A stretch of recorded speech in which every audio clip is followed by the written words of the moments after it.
Oke, baik. Assalamualaikum warahmatullahi wabarakatuh. Selamat pagi, Bapak Ibu semua. Mungkin saya izin melanjutkan ya untuk sesi kedua dari acara pengenalan komprehensif Carbon Capture and Storage dan Carbon Capture Utilization dan Storage gitu ya.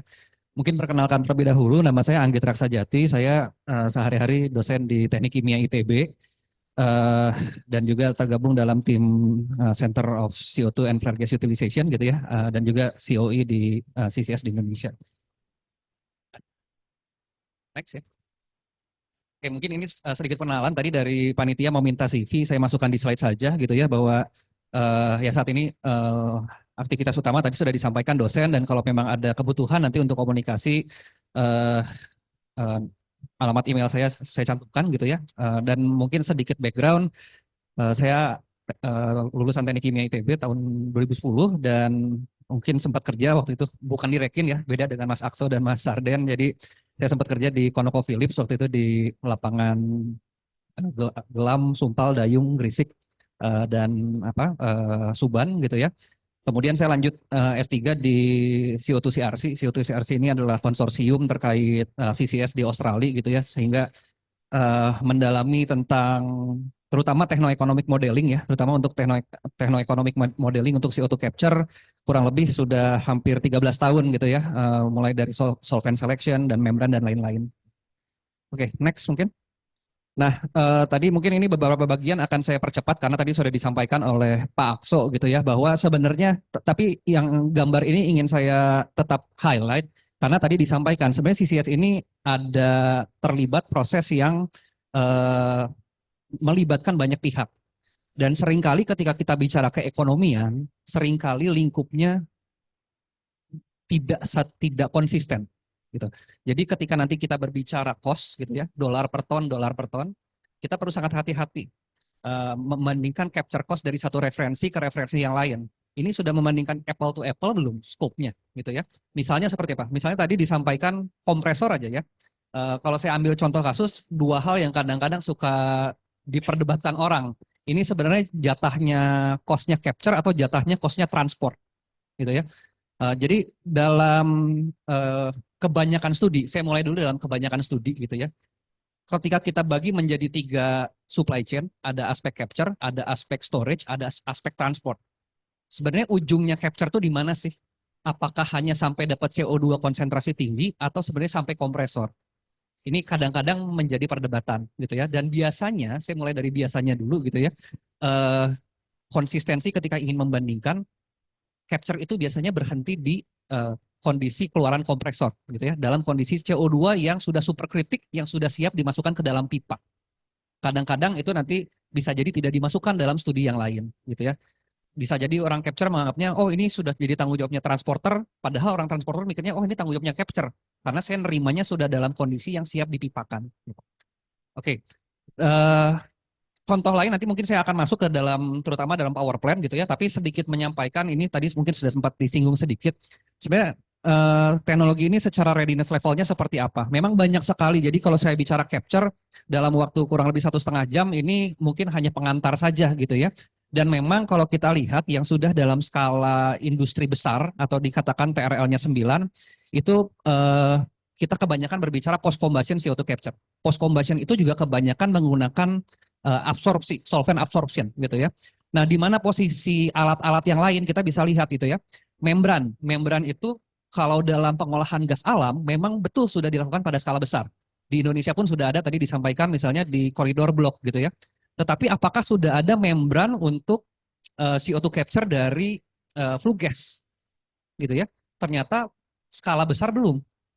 Kebanyakan ini masih bicara di tahap demonstrasi yang mungkin masih 1/5 dari 1/10 kapasitas besar. Kenapa tantangannya? Ternyata salah satu jawaban paling sederhananya buat orang proses itu tekanannya. Ketika kita bicara flue gas itu tekanannya seberapa besar sih? Atmosferik. Kita bicara cerobong itu ternyata tekanannya atmosferik. Sehingga ketika membandingkan flue gas dengan natural gas dari sumur, itu tekanannya bedanya besar sekali. Yang satu bisa nembus membran dengan cukup mudah. Nah, kalau flue gas ini dipaksakan lewat membran ya dia akan mandek, kecuali didorong dulu di depan. Nah, jadi mungkin hal-hal teknis seperti ini yang sekali lagi kita perlu hati-hati. Setiap sektor tadi sudah disampaikan konsentrasinya beda-beda, bahkan tekanannya pun beda-beda gitu ya. Itu yang nanti kita harus perhatikan. Nah, mungkin next ya. Nah, mungkin saya mulai dulu dari gambar ini gitu ya. Ini gambar diambil dari Global CCS Report tahun 2024. Dan kalau terlihat di TV, semoga terlihat di TV gitu ya. Ada kotak kiri dan ada kotak kanan. Kita pengen melihat tren di industri global gitu ya. Kita bicara Indonesia nanti belakangan, tapi saya ingin mulai dulu dari apa sih yang terjadi di luar negeri yang sudah apa ya, karbon tax-nya sudah ada, karbon insentifnya sudah ada, tetapi sektor-sektor apa sebenarnya yang menjadi yang di sini dikatakan sebagai early adopter. Early adopter itu artinya apa? Dialah yang pertama kali bisa secara finansial menjalankan CCS tanpa budget insentif. Dan kalau kita lihat ternyata di tahun 72 tahun 1972 sampai tahun 2010 gitu ya. CO2 capture itu hanya dilakukan di natural gas reforming. Jadi hanya dilakukan di gas alam gitu ya. Kemudian dalam keberjalanannya mulai tahun 2010 sampai tahun 2015 kita lihat mulai muncul kotak-kotak yang lingkaran-lingkaran gitu ya. Di situ dituliskan ada hydrogen slash ammonia slash fertilizer. Nah, jadi memang setelah oil and gas ini mature CCS, ternyata memang di dunia pun yang apa ya, gelombang keduanya itu adalah dari sisi blue hydrogen dan blue ammonia. Kenapa nanti kita lihat gitu ya.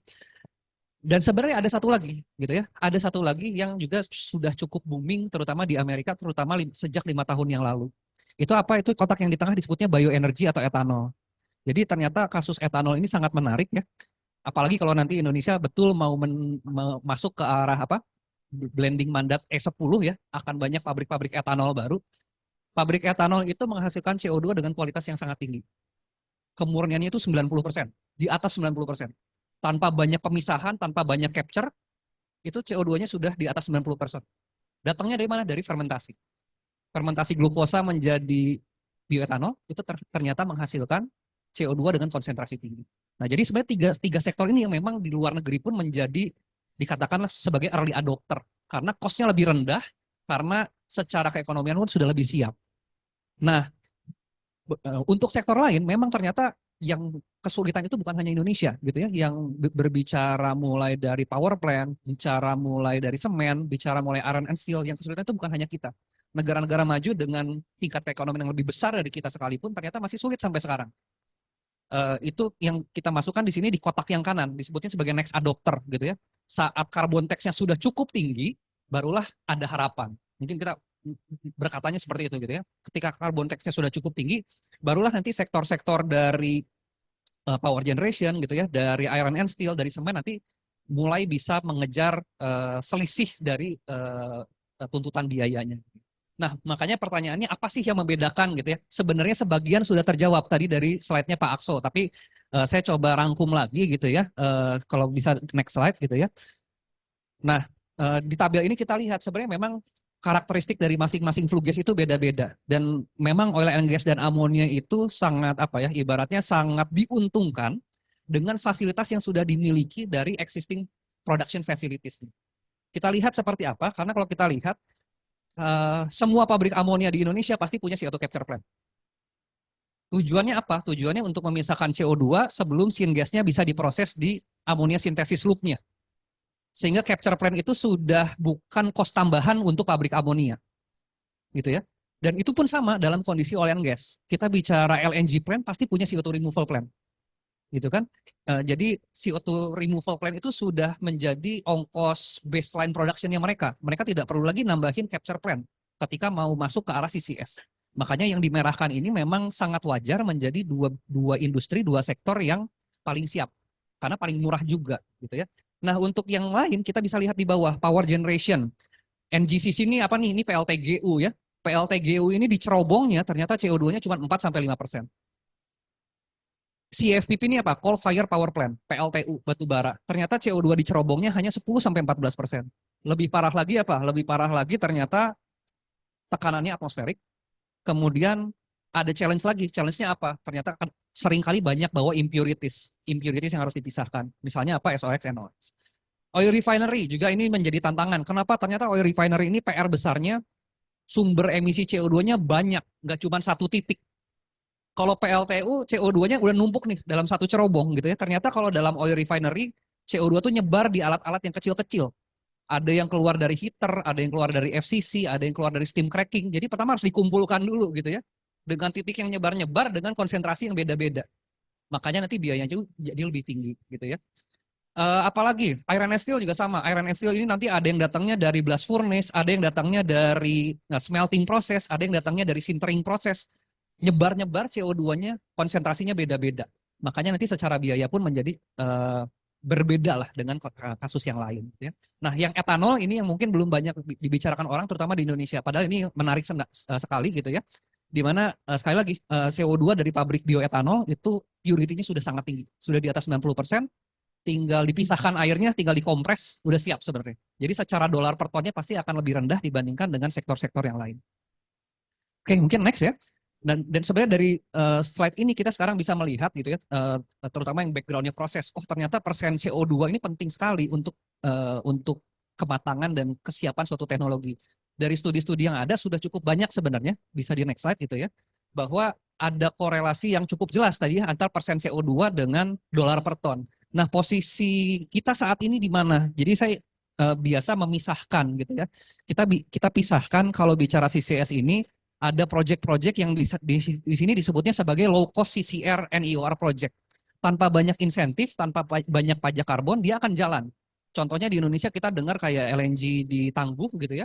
Dia bisa dapat tanpa banyak carbon tax bisa jalan. Kenapa? Karena ada konsep EOR. Dia dapat revenue-nya dari mana? Dia dapat revenue-nya dari incremental oil and gas production-nya, gitu kan? Kalau kita bicara blue ammonia di Indonesia kebanyakan sekarang bicara tentang potensi ekspor market. Karena tadi Pak Hengki cerita ya, bahwa yang meminta blue ammonia ini banyak di luar negeri dan mungkin sanggup bayar lebih mahal. Jadi ekstra cost-nya dapatnya dari ditutupnya dari mana? Ekstra cost-nya ditutup dengan harga jual produk yang lebih tinggi, gitu kan? Apakah itu akan berlaku untuk semua sektor? Jawabannya tidak. Kalau kita bicara power generation, kita bicara semen, kita bicara iron and steel. Nah, ini dolar per tonnya kita bisa lihat ya di gambar kiri. Trennya untungnya gitu ya, trennya ini harapannya cukup menarik. Kita lihat tren dari global gitu ya. Apa sih garis warna biru dengan garis warna merah yang ada di grafik kiri? Garis warna biru itu adalah capture cost. Jadi dengan adanya perkembangan teknologi, teknologinya makin matang, makin bagus gitu ya. Kemungkinan itu dolar per ton itu makin lama akan makin rendah. Tapi di satu sisi yang warna merah ini apa? Yang warna merah ini carbon tax. Ketika carbon tax-nya sekarang di Indonesia nol gitu ya, uh, siap tidak ada yang tahu kapan mulai diberlakukan dan pada nilai yang cukup gitu ya. Tetapi kalau lihat dari negara lain makin lama dia makin tinggi gitu ya. Dan sebenarnya CCS ini baru bisa sepenuhnya menjadi dikatakanlah self funding lah gitu ya. Ketika garis merah dengan garis birunya ketemu gitu ya. Kalau kita masih bicara di daerah kiri, di situ tulisannya first gateway gitu ya. Di daerah first gateway ini memang pasti akan ada tambahan biaya produksi. Dan kalau belum ada pajak karbon ya pasti harus ada subsidi. Nah itu yang nanti perlu diperhatikan. Dan kalau kita lihat dari negara lain ini ada lagi-lagi kita belajar ya. Indonesia itu posisinya di paling kanan di grafik yang di kanan ya. Kita tuh rata-rata capture cost-nya masih di daerah 70-80 dolar per ton. Pajak karbonnya nol. Domestic ETS-nya nilainya paling 5 sampai 6 dolar per ton. Jadi nggak akan cukup buat nutupin kalau pakai domestic ETS. Di negara-negara lain yang sudah lebih agresif gitu ya, ada dua cara sebenarnya untuk membantu. Di sini disebutnya ada carrot sama ada stick. Carrot itu yang satu dikasih insentif, stick itu berarti dikasih hukuman gitu kan. Nah, yang contohnya memberikan hukuman itu siapa? Contohnya Norway. Dan mungkin negara Uni Eropa secara umum gitu ya. Ternyata mereka memberlakukan pajak karbon yang luar biasa tinggi sampai-sampai emiter ini harus berubah kalau enggak mereka harus bayar pajak yang besar gitu kan. Pajak karbonnya bisa sampai 110 dolar per ton sehingga ketika ada capture cost masih di level 70 dolar per ton itu masih lebih baik bagi mereka daripada bayar pajak karbon yang begitu tinggi. Itu contohnya tadi misalnya di Norway. Nah, tapi pendekatan yang lain kita bisa lihat di US. Di US ini sempat booming tahun 2021, 2022 CCS lagi naik daun lagi nih tahun 2021-2022. Kenapa? Karena ada kebijakan dari Presiden Biden pada saat itu disebutnya Inflation Reduction Act gitu ya. Itu sifatnya bukan pajak karbon, tapi sifatnya adalah tax credit gitu ya. Sifatnya adalah tax credit. Jadi siapa yang melakukan CCS nanti akan dikasih keringanan bayar pajak. Keringanan bayar pajak yang bisa di spread sampai belasan tahun gitu ya. Jadi kita bisa lihat di gambar yang di US ini rata-rata orang masih capture cost tuh masih di 50 sampai 80 dolar per ton gitu ya. Tapi ada insentif yang lebih besar dalam bentuk tax credit gitu ya. Kalau misalnya melakukan CCS nanti dikasih kredit setara sampai $85 per ton. Jadi selama ini masih belum banyak tambahan insentif dari pemerintah gitu ya. Memang nanti secara keekonomian masih masih cukup berat gitu ya. Kecuali sekali lagi untuk proyek-proyek yang sudah ada revenue lain seperti tadi misalnya IOR ataupun blue ammonia yang memang punya produk premium lah gitu ya. Next. Oke, ini saya percepat aja mungkin nanti waktunya nggak terlalu lama. Saya next aja ya. Ini next aja. Ini mungkin hanya nanti slide-nya kalau dibagikan kita bisa lihat ya di oil and gas itu sudah banyak, di blue ammonia juga sudah semakin banyak ya. Tapi power plant itu struggling sebenarnya. Bukan hanya di negara middle income country seperti kita gitu ya, tetapi negara-negara maju pun yang skalanya sudah ratusan megawatt itu sebenarnya bisa dihitung jari. Kenapa? Sekali lagi karena capture cost-nya masih cukup tinggi. Yang selalu dijadikan benchmark itu ada dua PLTU besar. Pertama di Kanada, disebutnya Boundary Dam gitu ya. Ini sudah cukup lama tahun 2014. Jadi sudah 11 tahun masih operasi sampai sekarang. Tapi mereka memang dapat grant yang cukup besar dari pemerintah. Dapat grantnya dari mana? Dari realokasi pajak karbonnya gitu ya. Teknologinya pakai teknologi apa? Ini pakai teknologi amin solvent. Kalau saya tidak salah providernya Shell. Kalau tidak salah Shell Cansolv lah yang dijadikan sebagai provider untuk capture CO2 dari PLTU batubara di Boundary Dam di Kanada gitu ya. Satu lagi mungkin satu PLTU besar yang sering dijadikan rujukan gitu ya di negara lain. Next mungkin itu adalah Petranova. Ini juga lebih besar lagi tetapi mengalami tantangan yang berbeda. Ini sudah dibangun tahun 2017 tapi sempat idle tahun 2019 tahun 2020 gara-gara COVID dan harga komoditasnya drop gitu ya. Tapi kapasitasnya luar biasa besar gitu ya, setara 240 megawatt gitu ya, dan CO2-nya ditransportasikan ke lapangan IOR yang dekat dengan Houston, Texas gitu ya. Biaya capture-nya sekitar $70 per ton. Ini kalau tidak salah providernya dari Mitsubishi Heavy Industries yang merupakan leading solvent provider di CCS sampai sekarang gitu. Tampilannya bisa dilihat gitu ya bagaimana nanti integrasinya. Next. Nah, dan ini mungkin ceritanya sebelum kita masuk ke dalam teknologi capture gitu ya. Jadi kalau kita melihat dari proyek-proyek CCS yang ada di Indonesia atau di level studi, coba dilihat di kanan gitu ya. Kita coba petakan yang warna merah, yang warna biru, sama yang warna kuning gitu kan. Ternyata memang seperti halnya perkembangan di luar negeri gitu ya. Yang menjadi generasi pertama studi-studi CCS di Indonesia itu memang masih didominasi dari oil and gas dan dari blue ammonia. Kenapa? Sekali lagi karena memang mereka punya advantage. CO2 capture itu sudah ada dalam bagian dari existing facilities mereka. Untuk power generation, ini memang masih mungkin di belakang lah beberapa tahun gitu ya. Kami sendiri di ITB mungkin sudah membantu melakukan kajian untuk CCS di PLTU 9 sampai 10 PLTU ya. Jadi PLTU-PLTU di Pulau Jawa kebanyakan yang besar sudah pernah dikaji ya di Suralaya, di Paiton, di Tanjung Jati, di Cirebon, di Cilacap, di beberapa tempat lainnya gitu ya. Di Sumatera juga sekarang sedang melakukan kajian di Pangkalan Susu. Nanti kompleksitasnya seperti apa nanti saya coba sharing gitu ya. Karena setiap PLTU itu ternyata beda-beda gitu ya. Kelasnya PLTU itu beda-beda. Ada yang kelasnya subcritical, ada yang kelasnya supercritical, ada yang pretreatmentnya sudah bagus, ada yang pretreatmentnya masih sangat minim gitu ya. Ada yang steam cycle-nya beda-beda. Jadi ketika kita masuk ke dalam fase detail tentunya perlu semakin detail dan hati-hati dalam memikirkan integrasi penyediaan listrik maupun penyediaan steam. Gitu ya. Next. Oke. Nah, ini saya next aja ya. Ini tadinya mau mengantarkan pemilihan teknologi. Oke, sebentar. Oke, nggak apa-apa, bisa mundur lagi satu gitu ya. Dalam teknologi capture ini yang bisa dikatakan tiga terbesarnya gitu ya, itu adalah absorpsi, kedua membran, dan ketiga adalah absorpsi. Masing-masing nanti saya akan jelaskan gitu ya, tetapi dari tren yang ada cukup jelas. Kalau kita bicara flue gas yang konsentrasi rendah dan tekanan rendah, absorpsi itu memang tidak ada lawannya sampai sekarang. Kenapa? Karena tadi kita bayangkan melakukan membran gitu ya. Gimana sih bisa flue gas tekanannya atmosferik ngelewatin membran? Ternyata dia harus dikompres dulu di depan. Dikompres itu sudah keluar energi luar biasa besar hanya untuk apa? Membantu tekanannya gitu ya, bisa melewati membran. Sedangkan absorpsi walaupun lebih tidak efisien tetapi tetap bisa dioperasikan pada tekanan rendah. Jadi gambar ini sebenarnya gambar yang cukup menarik ya membandingkan dengan studi yang sama gitu ya. Sumbu X-nya itu adalah apa? Persen CO2 di flue gas, gitu ya. Mulai dari kurang dari 10% sampai 70% CO2 di flue gas. Ternyata kalau kita bandingkan kotak garis garis dengan simbol kotak dengan garis dengan lingkaran dengan garis dengan segitiga gitu ya. Mana sih yang paling murah gitu kan? Yang paling murah itu adanya di sumbu Y. Nah, di daerah kiri ya, di daerah kiri yang konsentrasinya rendah seperti power generation selalu paling murah itu pakai absorpsi. Kenapa? Karena memang tidak butuh banyak energi keluar untuk menyediakan dorongan gitu ya, pretreatment yang diperlukan gitu ya.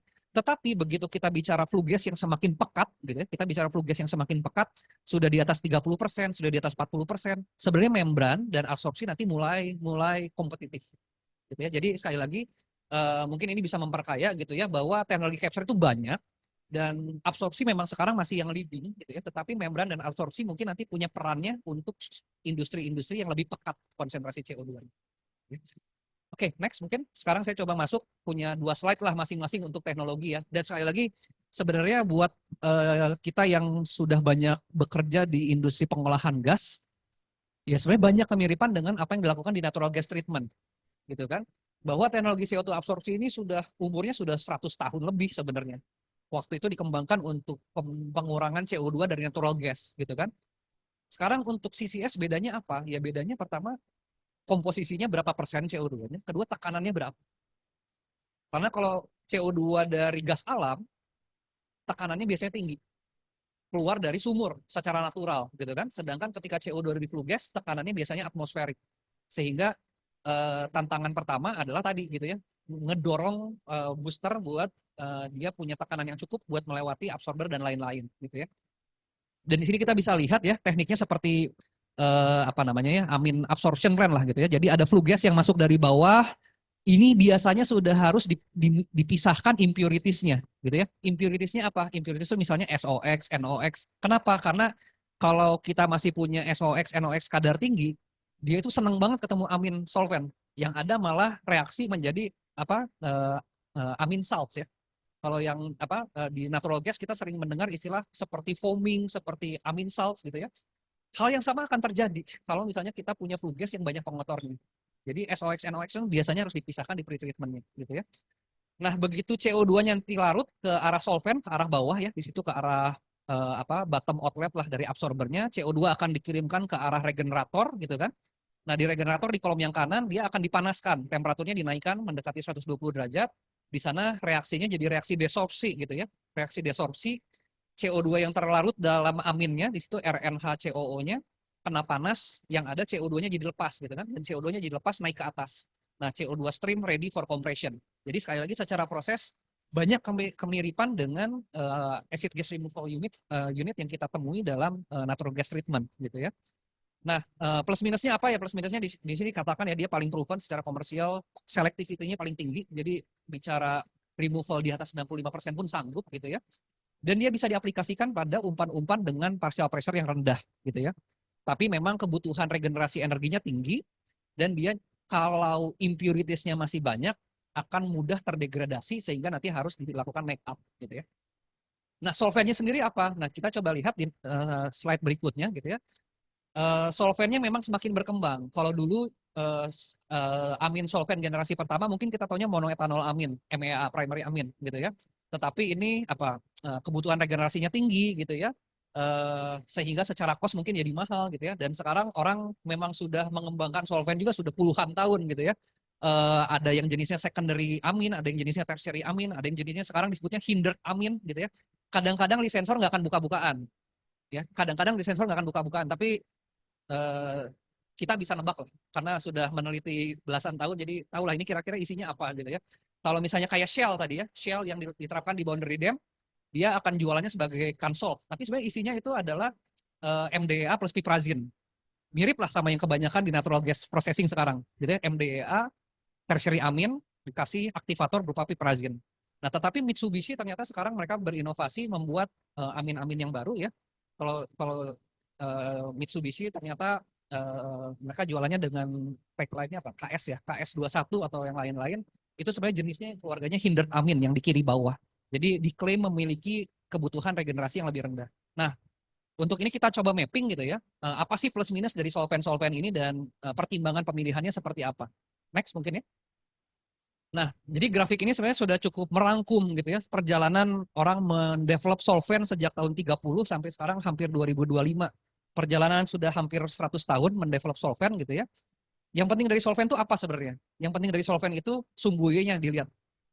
Absorpsinya butuh energi tinggi atau rendah. Di situ kalau kita lihatnya entalpi lah. Apa kilojoule per ton CO2. Semakin rendah sumbu Y-nya berarti semakin efisien untuk diregenerasi. Jadinya konsumsi energinya nanti lebih bagus gitu ya. Makanya kita lihat MDA itu sekarang pencilan sendiri tuh. Kalau kita lihat MDA itu pencilan sendiri, warna biru di bawah ya. Kenapa dia sekarang banyak dipakai? Karena dia hemat energi. Gitu. Karena dia hemat energi. Tapi masalahnya MDA itu apa? Masalahnya MDA itu warna biru. Warna biru itu apa sih? Di kanan dilihat kinetiknya seperti apa? Slow itu lambat sekali. Jadi kalau MDA tidak dikasih aktivator, nanti kolom itu bisa ratusan meter untuk membantu menyediakan ruang yang cukup untuk memisahkan CO2-nya. Nah, piprazin kita lihat gitu ya, piprazin yang warna merah sendiri gitu ya, itu sekarang sering dijadikan aktivator. Kenapa? Karena dia membantu mempercepat reaksi. Jadi kebanyakan solvent-solvent sekarang adalah blending gitu ya. Blending yang sifatnya adalah gabungan, dia bisa butuh energi kecil tapi juga cukup cepat sehingga alatnya nggak terlalu besar. Nah, yang lain-lain bisa dilihat ya, posisinya MHI di mana yang tadi Mitsubishi dan lain-lain. Next. Oke, nah membran. Kita bicara membran ya. Nah membran ini terutama untuk flue gas bertekanan rendah gitu ya. Memang memerlukan di sini adalah nomor dua tuh apa blower fan. Jadi perlu ditekan dulu, membantu menaikkan tekanannya. Kadang-kadang blowernya pun perlu multi stage gitu ya. Baru dia punya dorongan yang cukup untuk menembus lubang-lubang kecil di dalam membrannya sendiri. Di dalam membran apa yang terjadi? Saya kira membran prinsipnya jauh lebih simpel, lebih kompak daripada absorpsi. Dipilih material-material yang punya selektivitas yang bagus, gitu kan? Selektivitasnya apa terhadap apa, gitu ya? Kalau membran untuk gas alam perlu punya selektivitas yang bagus, CH4 versus CO2-nya. Karena pemisahannya antara CO2 dengan metan. Tapi kalau kita bicara flue gas, selektivitasnya berbeda. Karena dalam kasus flue gas, kita bukan memisahkan CO2 dengan metan. Dalam kasus flue gas, seringkali yang kita pisahkan itu CO2 dari nitrogen. Karena flue gas itu ternyata kebanyakan isinya adalah nitrogen gitu ya. Nah, materialnya cukup banyak dikembangkan saat ini gitu ya. Tetapi memang yang sampai sekarang masih banyak digunakan karena paling murah lah sederhananya itu memang masih membran-membran polimer gitu ya, membran-membran seperti selulose asetat gitu ya, ataupun mungkin yang keluarga polimide dan lain-lain gitu ya. Nah, membran-membran yang baru ini memang banyak dikembangkan tetapi masih di lab yang lebih kecil ya, karena biasanya masih cukup mahal untuk materialnya sendiri. Nah, kalau membran secara singkat gitu ya, KPI-nya lah ya, KPI-nya membran itu sudah dirangkum di gambar yang di kanan. Membran yang bagus itu dia punya permeability yang tinggi. Artinya mudah menerobos pori-pori yang ada di membran sehingga nanti alatnya cukup kecil gitu ya. Kedua, dia harus punya selectivity yang bagus, sumbunya selectivity. Dia harus bisa memisahkan CO2 dengan CH4 atau memisahkan CO2 dengan nitrogen dengan selektivitas yang bagus. Nah, membran yang sempurna itu posisinya di kanan atas gitu ya. Dia punya permeability tinggi, dia punya selectivity yang tinggi juga, tetapi jarang ada material seperti itu. Kalaupun ada material seperti itu, sekarang masih mahal. Oke, next ya. Oke, mundur mungkin ada satu slide tentang absorpsi. Nah, absorpsi ini mungkin sudah semakin berkembang terutama untuk flue gas dengan persen CO2 yang lebih tinggi ya. Jadi kita mengenal konsep PSA ya, pressure swing absorption. Jadi kalau absorpsi mungkin sederhananya dibayangkan kita punya sorben-sorben seperti yang di bawah ya, ada yang seperti zeolite, ada yang seperti karbon aktif, ada yang seperti metal organic framework gitu ya. Dicari material yang mempunyai afinitas yang baik ya, sehingga CO2 itu senang untuk masuk ke dalam pori-pori, terperangkap di dalam pori-pori si karbon aktifnya, kurang lebih seperti itu. Tetapi nanti saat karbon aktifnya atau zeolite-nya sudah jenuh, tentunya dia harus diregenerasi. Cara meregenerasinya seperti apa? Ya tentunya bisa lakukan yang disebut sebagai pressure swing. Lakukan absorpsi pada tekanan tinggi, desorpsi pada tekanan rendah. Kita punya alat yang identik gitu ya, bisa 2 sampai 3 atau bahkan 4 alat. Di sini kalau dilihat di gambar yang atas tengah ada absorpsi, ada desorpsi. Bisa jadi dia sekian jam sekali switch gitu ya.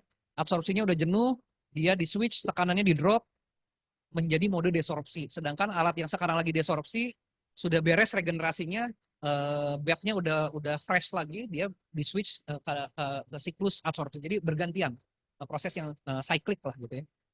Kurang lebih seperti itu gitu ya untuk yang dikembangkan dalam PSA untuk CO2 capture. Gitu ya. Next mungkin. Nah, solvent-solventnya seperti apa? Nah ini kebetulan 2 minggu yang lalu saya baru pulang dari acara capture gitu ya, yang uh, perkembangan di sisi global seperti apa gitu ya. Jadi memang pemain-pemain besarnya itu sekarang kalau di sisi post combustion itu adalah Mitsubishi Heavy Industries. Kemudian yang kedua adalah Shell, tadi ya Shell Cansolv gitu ya. Yang ketiga ini yang lebih baru tapi sudah mulai ke kapasitas yang lebih besar itu namanya Ion ya, yang di bawahnya Shell itu teknologinya amin semua tapi aminnya beda-beda. Blending aminnya beda-beda semua gitu ya. Kalau Air Liquide dan Linde kebanyakan dia bermain di sisi pre-combustion. Dia kebanyakan bermain di pre-combustion. Jadi yang seperti gasifikasi lalu ada CO2 capture-nya di gasifikasi gitu ya. Nah, itu Air Liquide dan Linde besar porsinya di sana gitu ya. Nah, yang di bawah Carbon Clean mungkin nanti ada materi detail berikutnya ya akan menjelaskan tentang Carbon Clean yang mungkin inovasinya bukan di sisi solvent tapi inovasinya di sisi alat. Ya. Inovasinya di sisi alat. Oke, next mungkin. Nah, cuman untuk wawasan bersama saja gitu ya. Bagaimana sih orang menilai solvent gitu ya? Sebenarnya kalau orang menilai solvent, kita selalu mulai itu dari kolom yang paling kanan. Net energy demand-nya sebenarnya berapa sih? Berapa sih gigajoule per ton CO2 yang dibutuhkan untuk meregenerasi solvent tersebut? Semakin kecil nilai energy demand-nya, solventnya biasanya akan makin ekonomis di sisi operasional. Konsumsi sistemnya paling kecil, energy penalty ya, konsep energy penalty yang nanti akan dijelaskan, energy penalty-nya terutama untuk PLTU menjadi paling kecil. Makanya orang berlomba-lomba mengembangkan solvent dan mengembangkan teknologi yang energy demand-nya ini sekecil mungkin. Dan sekarang di generasi-generasi solvent yang terbaru, kita berbicara di solvent yang sudah di daerah 2,3, 2,4 atau maksimum 2,5 gigajoule per ton CO2. Kalau misalnya konsumsinya masih seperti MEA, hampir pasti akan lebih mahal. Oke, next mungkin. Nah ini data-data yang ada di global saat ini memang secara jumlah pemakaian MHI masih paling banyak saat ini ya dengan tadi solvent KS21 mereka ya. Tapi kalau di sisi pre-combustion, Linde, Air Liquide bisa dikatakan sebagai leader lah di sana gitu ya. Terutama untuk yang skala-skalanya besar gitu ya. Next mungkin. Nah ini versinya Wood Mackenzie ya. Jadi ini acara Wood Mackenzie 2-3 minggu yang lalu gitu ya. Dari kebanyakan studi-studi dan mungkin project CCS di PLTU Batubara gitu ya. Levelnya capture cost itu sekarang memang di daerah $80 per ton. Kita bisa lihat ya di tahun 2025 warna ungu itu kebanyakan di daerah 75 sampai $80 per ton. Tetapi memang ada ekspektasi solvent ini makin lama akan makin murah. Tapi semurah apa ini yang beda-beda nih. Ada yang percayanya sampai level $60 per ton, ada yang percayanya sampai $50 per ton. Sulit ditekan lebih rendah lagi, gitu ya. Kalau versi kami seperti apa nanti mungkin ada slide penutup yang dari yang kita lakukan lah di salah satu real case dari PLTU Batubara ya. Sebenarnya breakdownnya dolar per ton ini datangnya dari mana saja sih dan mana yang bisa dikurangi, mana yang kayaknya udah bentok, gitu ya. Saya lanjutkan dulu aja. Ini pesannya bahwa memang ketika teknologi makin banyak, kemungkinan makin murahnya akan makin besar ya. Tetapi semurah apa itu yang sekali lagi kita harus cermati bersama. Next. Nah ini bagian CO2 compression tadi mungkin sudah sedikit disinggung ya oleh Pak Akso, Pak Sarden gitu ya. Bahwa setelah CO2 di capture, kesepakatannya adalah dikompres sampai jadi superkritik. Superkritik itu apa sih? Superkritik itu kalau kita gambar yang kanan gitu ya. Ini apa namanya? Phase diagram dari CO2 gitu ya. Dikompres satu tahap garis merah, didinginkan di intercool. Dikompres lagi garis merah kedua, didinginkan lagi di intercool. Kompres lagi tahap ketiga, nah biasanya dia sudah melewati kubah warna birunya. Ketika sudah melewati kubah warna birunya, dia sudah menjadi CO2 superkritik. Apa sih yang penting dari CO2 superkritik ini? Ternyata densitasnya rendah. Densitas CO2 superkritik ini sudah menyerupai air. Sudah di level mungkin 700-an kilogram per meter kubik sehingga nanti ukuran pipanya jadi kecil.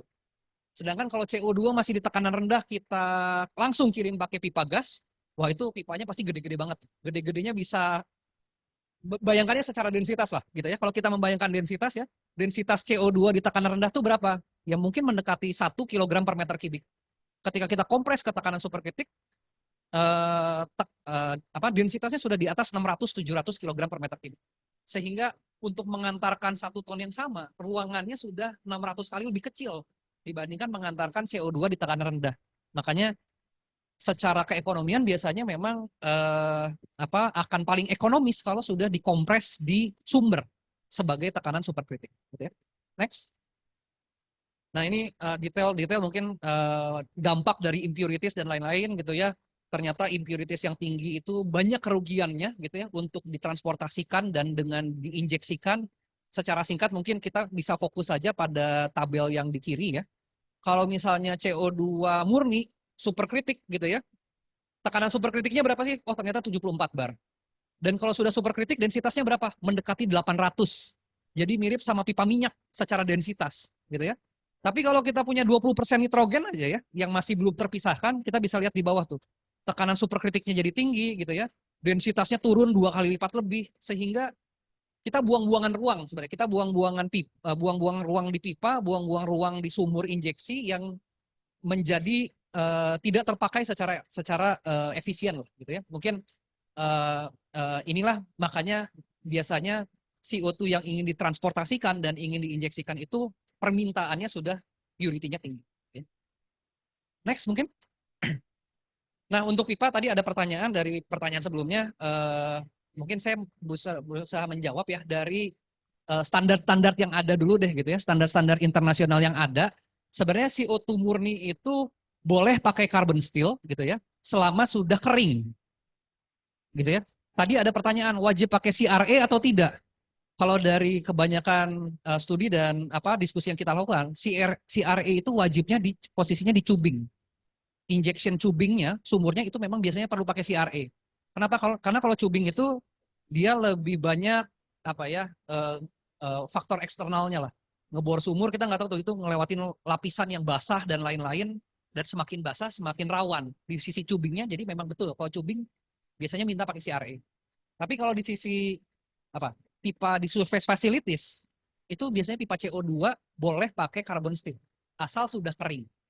Gitu ya. Keringnya seperti apa ya sebenarnya seperti yang kita sudah banyak aplikasikan juga untuk pipa-pipa natural gas gitu ya. Jadi dikeringkan pakai glikol, dikeringkan pakai molecular sieve itu sebenarnya sudah cukup untuk bisa menggunakan pipa carbon steel. Jadi secara codingnya nanti bisa dicek ya gitu ya. Pipa CO2 terutama kalau superkritik itu uniknya masuknya di ASME B314. Jadi dia sebenarnya diperlakukannya seperti pipa liquid, tidak diperlakukan seperti pipa gas. Kalau pipa liquid itu kan 314 ya, kalau nggak salah pipa gas itu 316. Karena kelakuan secara densitasnya jauh lebih mirip liquid daripada kelakuan secara gas. Kalau sudah superkritik. Secara ukuran harus seperti apa? Ternyata kata kuncinya adalah maksimum velocity. Harus 8 inci, harus 12 inci, harus 20 inci, harus 32 inci. Pada akhirnya ditentukan dari flow rate gitu kan. Yang penting secara linear velocity-nya gitu ya. Jangan sampai lebih dari 3 meter per second. Nanti dia bisa erosional velocity dan lain-lain ya. Sekali lagi ini banyaklah kemiripan dengan pipa-pipa natural gas yang sudah diterapkan selama puluhan tahun sebenarnya. Next mungkin. Nah, mungkin saya menutup sesi ini dengan 2 contoh kasus ya. Contoh kasus pertama blue ammonia ini ada Pak Raino, Pak Rozikian gitu ya. Kita sudah melakukan beberapa studi di lokasi-lokasi di Lok Sumawe gitu ya. Sekarang sedang jalan di Cikampek dan di Gresik gitu ya. Uh, uh, Kalau blue ammonia itu sebenarnya apa sih definisi blue ammonia gitu ya. Nah memang setiap negara masih berkembang ya definisi blue ammonia itu seperti apa. Ada negara-negara seperti Jepang yang mungkin sudah mulai hampir final memutuskan kalau penurunan emisinya minimal 70% daripada grey ammonia itu sudah dianggap sebagai blue ammonia. Dan kalau penurunan targetnya seperti itu, maka sebenarnya kita bisa fokus pada lingkaran yang paling besar yang di tengah. CO2 capture first stage itu adalah CO2 yang sudah existing ada di existing acid gas removal unit di pabrik-pabrik amonia. Jadi sudah konsentrasi tinggi, tinggal dikeringkan, tinggal dikompres. Capture-nya sudah tidak nambah alat amin plan baru gitu ya. Tetapi kalau misalnya ini misalnya saja gitu ya, nanti suatu saat ada permintaan lebih ketat. Nah, sebenarnya pabrik amonia ini sumber CO2-nya ada lagi di tempat-tempat yang lain. Di mana itu? Nah, itu di kiri atas ada tulisannya gitu ya. Kalau perlu CO2 capture tambahan untuk katakanlah konsumen-konsumen yang lebih ketat gitu ya.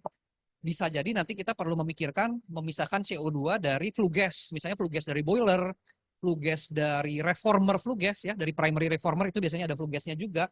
Tetapi memang yang di kiri seperti tadi disampaikan Pak Sarden gitu ya, ini sudah lebih rendah konsentrasinya. Jadinya perlu alat baru, nanti jadinya lebih mahal.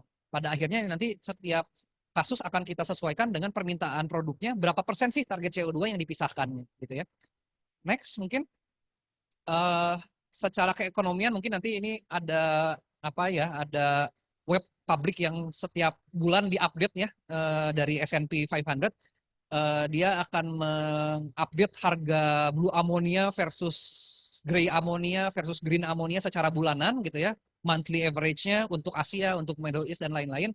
Dan secara umum kita bisa lihat gitu sebenarnya kalau dari referensi-referensi publik seperti ini kelihatannya memang ada harga premium dikatakanlah di 50 sampai 60 dolar per ton gitu ya, di mana blue ammonia ini dihargai lebih mahal daripada gray ammonia.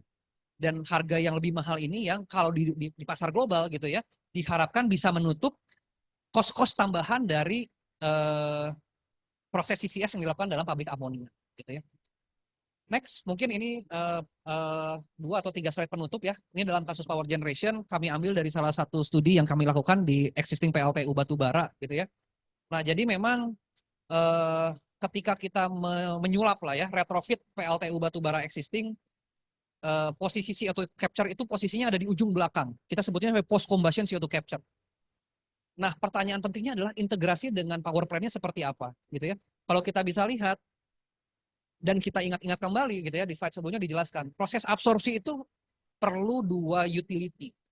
Dia perlu steam, dia perlu listrik. Jadi pertanyaannya, steamnya dan listriknya akan disediakan dari mana? Kalau tidak diambil dari existing power plant, maka harus bikin alat baru.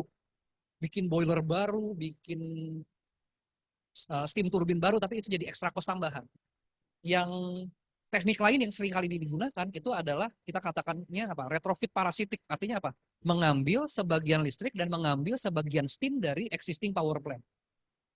Nah, sekali lagi dalam kasus ini menjadi unik karena setiap power plant tadi punya steam cycle yang berbeda-beda, jenis batu baranya beda-beda gitu ya, kelasnya beda-beda, sehingga cara memikirkan mengambil steamnya dari mana itu penting untuk dievaluasi gitu ya. Ada yang dari apa kita bilangnya ada dari crossover antara medium pressure steam dengan low pressure steam. Ada yang dari crossover dan lain-lain, nanti setiap kasus bisa jadi berbeda-beda gitu ya. Nah, tetapi energi penaltinya memang cukup besar gitu ya. Kita coba tampilkan mungkin untuk contoh di slide berikutnya gitu ya. Next slide mungkin. Nah, saya menjelaskan dengan teknologi yang konvensional dulu ya. Teknologi yang konvensional pakai amin-amin yang tadi sudah generasi terbaru lah. Kita bicara pakai solvent-solvent seperti Shell Consol, seperti Mitsubishi MHI gitu ya.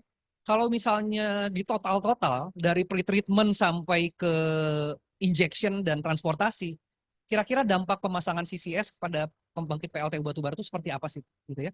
Ini kita coba sajikan dalam 2 unit ya. Ada unit dolar per MWH, biaya pembangkitan listrik, kita sajikan juga dalam dolar per ton CO2, biaya penangkapan CO2 gitu ya. Nah, identitas PLTU-nya kami samarkan, tetapi yang satu 600 MW, yang satu 315 MW gitu ya. Kita coba lihat di sini, kotak biru yang paling bawah itu apa sih? Kotak biru yang paling bawah itu kita sebut sebagai baseline baseline biaya pembangkitan listrik. Jadi kalau sekarang pembangkitan listrik dari PLTU ini tanpa ada carbon tax, katakanlah sekitar 50 dolar per MWH. Ini sekitar 800 rupiah per kWh. Tanpa tanpa modifikasi apa adanya, tanpa pajak karbon gitu ya. Nah, ternyata dampak dari pemasangan CCS ini akan datang dari 4 cost komponen tambahan gitu ya. 4 cost komponen tambahannya kita lihat apa saja. Ada yang warna oranye, ada yang warna biru, ada warna abu-abu, ada yang warna orange muda, ada yang warna biru muda. Dan di sini nanti kita bisa diskusi ya, mana yang bisa ditekan, mana yang sebenarnya kayak sudah given gitu ya. Nah, yang warna oranye gelap ini apa nih? Ini kita sebut sebagai penambahan biaya karena energy penalty. Artinya apa? Ini tidak ada urusannya dengan capex, ini tidak ada urusannya dengan opex. Ini urusannya dengan berapa banyak listrik yang awalnya bisa dijual ke konsumen, sekarang dipakai untuk dapurnya sendiri. Dapurnya sendiri itu buat apa? Buat regenerator boiler, buat kompresor, buat pompa-pompa, buat blower. Jadi energi penalti yang di level 30-an% ternyata sudah menaikkan biaya pembangkitan listrik hampir setengahnya gitu ya. Karena ibaratnya ya, kalau misalnya saya bicara PLTU 600 megawatt misalnya, lalu ada statement energy penalty-nya 30%. Artinya apa? Sebelum CCS, dia bisa jualan listrik sekitar 600 megawatt. Setelah CCS, dia hanya bisa jualan 70%. Kurang lebih mungkin hanya jualan berapa? 420? 420 megawatt? Sisa 180 megawattnya kemana? Dipakai buat mengoperasikan kompresor, blower, steam generation yang hilang di sana gitu ya. Jadi tidak ada urusannya dengan capex opex. Ini urusannya dengan dapurnya CCS. Gitu ya. Urusannya dengan apa? Urusannya tadi dengan performance solvent. Solvent yang rendah energi, warna orange-nya ini akan makin kecil, makin kecil, makin kecil energi penalty-nya. Ya. Yang warna abu-abu ini apa? Yang warna abu-abu ini FGD dan SCR. Apa itu FGD dan SCR? Itu adalah flue gas desulfurization dan selective catalytic reduction. Dia buat mengurangi kadar SOX, sekarang bisa jadi di 300-400 ppm diturunkan ke bawah 20 ppm. NOx sekarang bisa 200, 300, 400 ppm diturunkan ke bawah 20 ppm. Kalau enggak solventnya degradasi gitu ya. Ini yang menjadi diskusi bahkan di negara-negara luar juga gitu ya. FGD SCR ini komponen biaya CCS atau bukan? Itu beda negara bisa beda kebijakan. Australia, Jepang tergantung dengan kebijakan KLHK-nya mereka lah gitu ya. Ambang batas SOX, NOx itu sebenarnya berapa ppm sih gitu ya. Dan itu tanggung jawabnya project CCS atau tanggung jawabnya existing PLTU gitu ya. Nah, yang warna kuning barulah ini yang bicara capex opex absorbernya sendiri. Bikin absorber puluhan meternya, bikin HEHI-nya, bikin reboilernya, bikin regeneratornya gitu ya. Dan mengoperasikan maintenance-nya. Itulah yang warnanya orange. Itu setara mungkin dari estimasi kami sekitar 28 sampai 30 dolar per MWH dari capex opex capture-nya gitu ya. Nah, yang warna biru ini sebenarnya dari biaya sewa pipa dan biaya sewa sumur injeksinya. Setiap kasus akan beda-beda, tapi ini contoh yang kami berikan saja gitu ya. Ini kasusnya PLTU di Pantura, Pulau Jawa gitu ya. Katakanlah jaraknya sekitar 150-200 kilo dari sumur injeksi, dia akan ada biaya sewa pipa, transportasi, dan biaya sewa sumur sekitar 20 dolar per MWH. Itu dalam bahasa dolar per MWH gitu ya. Dalam bahasa dolar per ton seperti apa? Di kanan kita bisa lihat capture cost-nya dengan challenge manajemen energi dan challenge pretreatment yang kita masih punya sekarang gitu ya. Memang masih di atas 75 dolar per ton. Hanya di sisi capture. Transportnya mungkin murah, hanya 2 dolar, 3 dolar per ton. Storage-nya mungkin dari 15 dolar per ton. Ya, tapi sekali lagi setiap kasus bisa jadi akan beda-beda. Itu asumsinya seperti apa? Oh, ini juga penting gitu ya. Uh, beda beda institusi kadang-kadang suka menggunakan hurdle rate yang berbeda atau discount factor yang berbeda gitu ya. Padahal discount factor yang di sini kami asumsikan 10% gitu ya. Kalau dijadikan 0%, wah ini angkanya pasti jauh lebih bagus gitu ya. Tapi semua semua nilai keekonomiannya jadi belum dikasih apa faktor diskontonya lah gitu ya. Nah, jadi kalau dikasih faktor diskonto 10%, ini kurang lebih hasil yang kami paparkan gitu ya. Eh, dia punya pengaruh yang besar lah sebenarnya dalam dalam model finansial yang nantinya akan dibuat gitu ya. Next. Saya kira ini penutup tadi sudah disampaikan Pak Akso ya, jadi saya tidak akan mengulang bahwa selain opsi storage sebenarnya ada opsi-opsi sequestration yang lain menggunakan apa biochar, menggunakan konsep bioenergi yang lain gitu ya. Tetapi saya kira tadi sudah disampaikan, jadi apa tidak perlu dilanjutkan terlalu detail gitu ya. Saya kira seperti itu paparan dari saya ya, fokus pada bagian capture. Terima kasih atas perhatiannya. Wassalamualaikum warahmatullahi wabarakatuh.